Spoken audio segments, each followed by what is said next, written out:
Okay, let's see. The worst PC ports of all time. And why they were so bad. Okay, let's see. It has been a bad year for PC ports so far, but it's easy. Wait, what year is this? 2023, okay. But it's easy to forget that PCs have never been the premier platform for game releases. Weren't they? What? Yeah, I would expect something like this where PC would be in top main ones. Okay.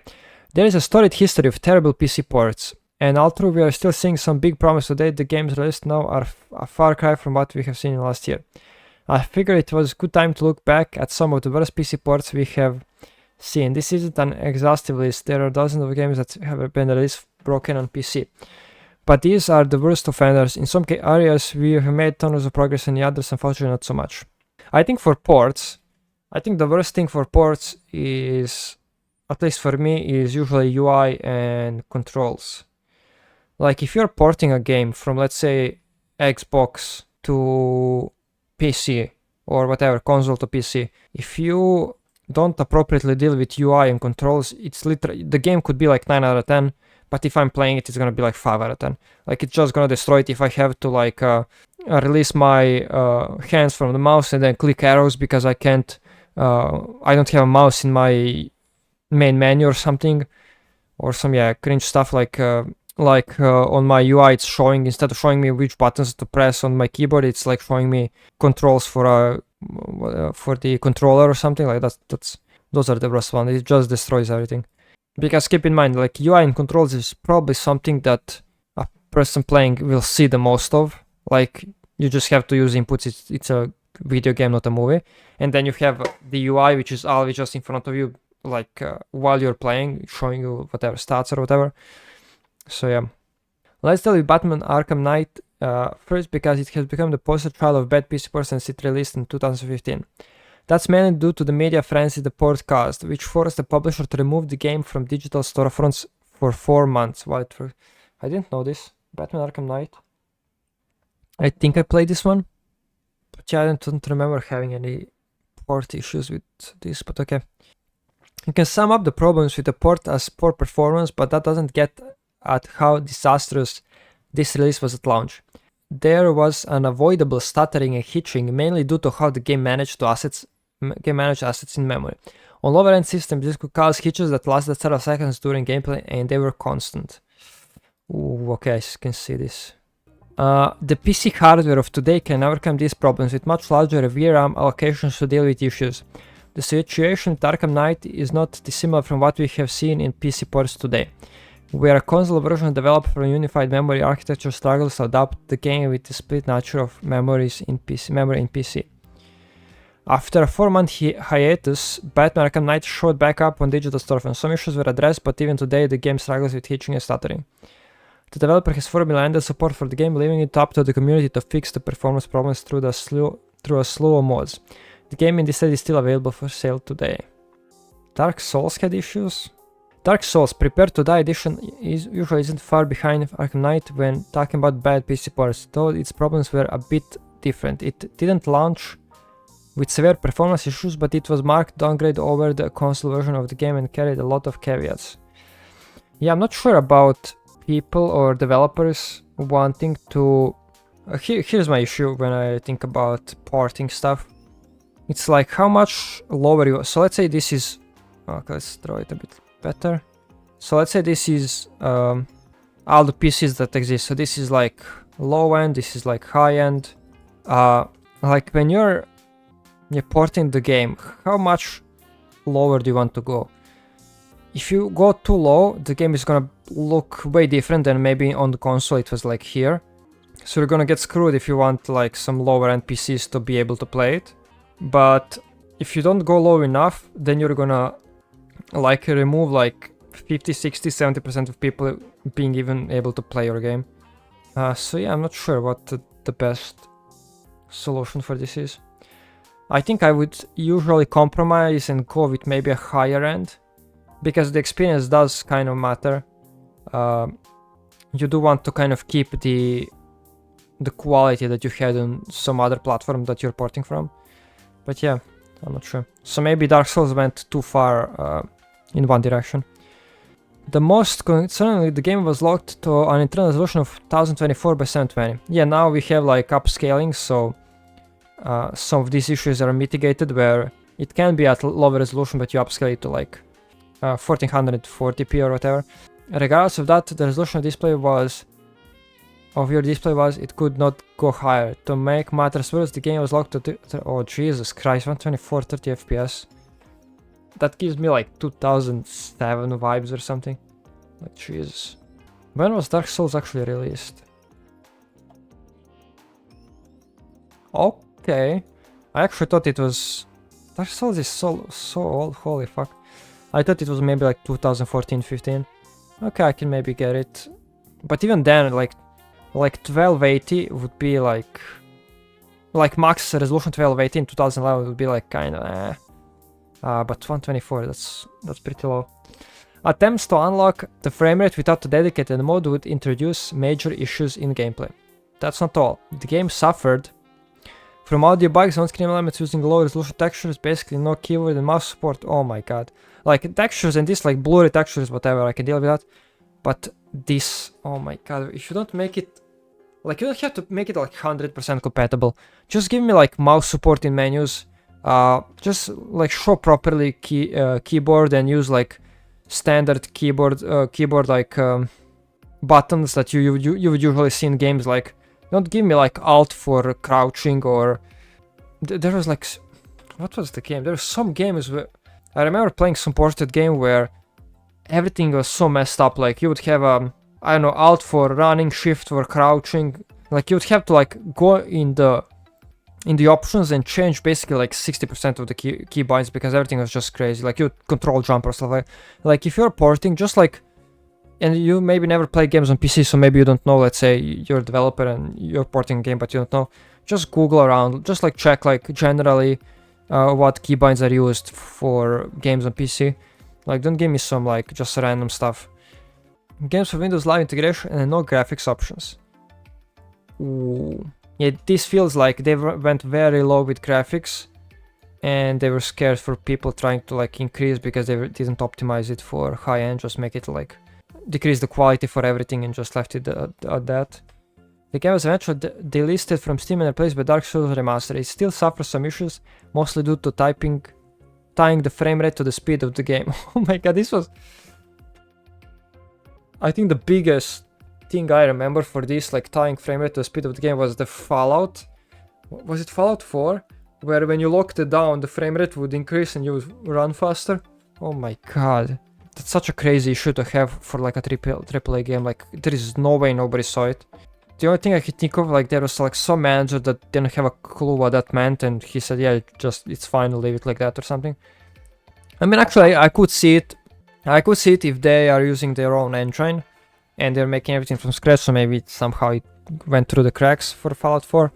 But for Unreal, like this is already kind of solved for their character controller.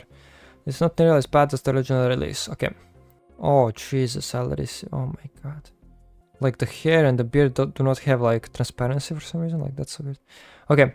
The Last of Us Part 1. Let's see this one. I'll be honest, Dark Souls I played a little bit. Batman I might remember playing, I don't remember having any issues. But I also had a lower to mid-end PC when I was playing it, so it is possible that I just put everything on the lowest and I didn't have any issues. Just because maybe their lowest settings make everything look very bad, but then I don't have any memory issues. But yeah. But Last of Us I did not actually play, so let's see. The most recent game here, The Last of Us Part 1, is an anomaly. Even among the string of bad PC ports we have seen this year, the biggest problem with the game is VRAM. I guess this is for all games that kind of focus on visual fidelity. They have VRAM issues where a lot of... I don't know why. I don't know why this is. But when I tried buying a graphics card, since I was going more and more into Unreal and I wanted a graphics card that is really good for Unreal, and I wanted something with a lot of VRAM. It was so crazy that commercial graphics cards do not have like much VRAM for some reason. Like if you want a lot of VRAM, you have to go to like top end. Like you don't have like mid-range graphics card that has like more than like maybe 8 gigs or 6 gigs. Like that's like the most that you're gonna see in like mid-range graphics card. And if you go high-end, you can sometimes get it. Like I had to buy GTX 360 because it had 12 VRAM and was kind of affordable, and everything else with similar strength or a bit weaker had like 8 or 6 VRAM or whatever. It was really bad. Like if you go like mid-end, you're probably gonna see like 4 gigabytes or maybe like 6 to 8 gigabytes sometimes, even today. So I'm not sure for this Last of Us Part 1. I'm assuming this is like a game from like 10 years ago or something. Maybe not 10, like 7-8 years ago. Like I'm assuming like the highest end graphics card might have had at that time maybe like 12 gigs of RAM or VRAM, and right now you have like GTX 490s or something that I think have like 24, which is nice. I might at some point change to that, but right now I'm good. So even at 1080p, the game can shoot through 10 GB of VRAM at its ultra preset, forcing recent powerful GPUs like RTX 60 to deal with major starting issues or lower quality. Even RTX. Wait. Okay, so it has 16 GB. Yeah, also the issue is usually it's not like the game has like 100% of the use for your VRAM. So if this is like your graphics card, then let's say your graphics card has like 10 gigabytes. I'm just gonna put G here, whatever. Okay, that's so bad, wait. Oh my god, even worse. Why am I even writing with mouse? If your graphics card has 10 gigabytes of VRAM, usually just by default Windows might take some percent, so it might take something, whatever, depends on like your background process, but it depends on your desktop background, whatever, bunch of stuff. So your graphics cards might even like have like maybe like 7 gigabytes of usable VRAM. So you can imagine if this one is 16 gigabytes, your PC might take a few gigabytes, and the game requests for like 10-11 gigabytes, like even this graphics card with 16 can struggle hard a bit. That's with the version we have today too. At launch, the situation. So yeah, my graphics card, I couldn't probably play it at ultra. I would have to go to like high or very high, where it's probably like 6 to 8 gigs. At launch, the situation was much worse. VRAM limitations would often cause the game to crash, and the process for precompiling shaders would take hours. Take more than 10 minutes. God damn. Yeah, I'm annoyed by precompiled shaders, but I guess I can understand it. And I got annoyed in Apex when they were precompiling, but it took like probably like minutes to 2 minutes. So if it actually takes hours, I'm not sure which PCs they're referring, but goddamn. Mouse acceleration also caused jittery movement if you weren't using a controller. And a slew of bugs created some bizarre effects where hair would render several times, or characters would suddenly become drenched in water during cutscenes. To make matters worse, developer Naughty Dog originally promised the game would be verified for Steam Deck. At launch, the game struggled to maintain solid performance on even on RTX. Jesus. At the time of writing, the game has received 10 updates since it launched, mostly focused on fighting long shader compilation times and the most severe crashes. The game is in a better spot, but it's still remarkably broken. The most recent patch, released about a week before the Delta came out, fixed a crash for all Intel Arc graphics cards on boot. Okay, let's see. Fallout New Vegas. Oh my god, this is probably in my top 5 favorite games. This game is really fun. And this was also my first Fallout game, so I guess some people are like Fallout 3 or whatever is the best. But I tried playing Fallout 3 after Fallout New Vegas, and yeah, it was not for me. But yeah, Fallout New Vegas, one of the better games I played. New Vegas isn't a port technically, it's a PC version that was ported to console. Okay, this might be a controversial opinion because outside of the wide range of bugs that are common among Bethesda's creation engine, the PC version of Fallout has decent graphics options, solid performance, and no weird texture streaming or related issues. Yeah, I had pretty good experience with it. It had problems at launch, but it was shortly patched after. The problem: you can't play the game today on a modern system. That's hardly a problem that's unique to Fallout New Vegas. Oh, is this like the same issue with frame rate being tied to game speed? Yeah, it could be possible because I think they were using the same engine for Fallout 4. So probably something that they had trouble with from the beginning. Fallout New Vegas, especially among 2010 era games, but most of Bethesda releases thrive on their longevity. Okay, if you buy Fallout New Vegas today, you can just install it and play a game. Thankfully, there is a mod that will patch the game to work on modern systems. I waited, it runs like a treat. It's just such a shame that the game that is widely considered one of the best ever made is unplayable on PC without a mod. Yeah, he didn't say why.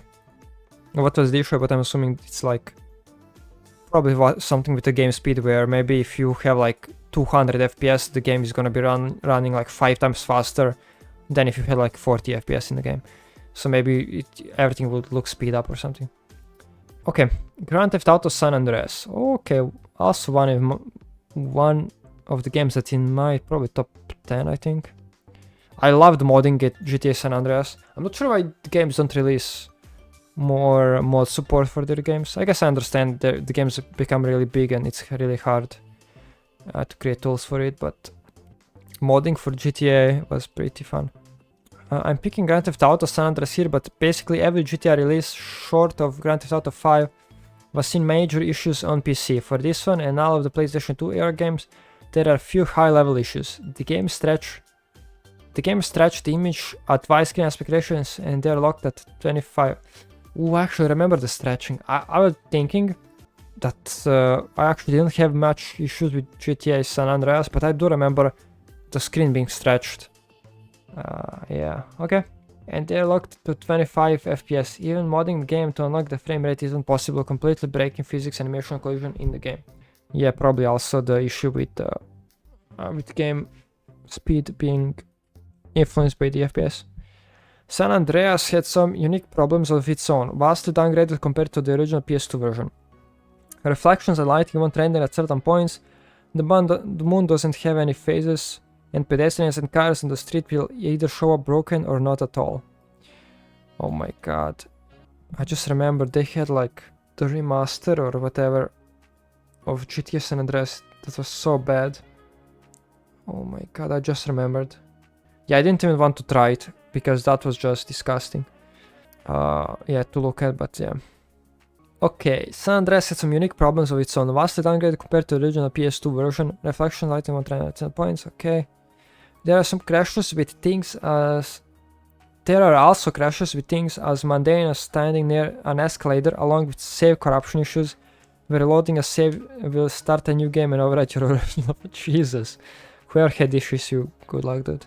The only way to get San Andreas working today is with some intense modding. Developers eventually released the game as part of the Grand Theft Auto The Trilogy bundle, which carries its own list of problems at launch. It's been patched into a better set, but if you're hoping to play a classic GTA game today, it's probably a good idea to play it on a PS2 instead.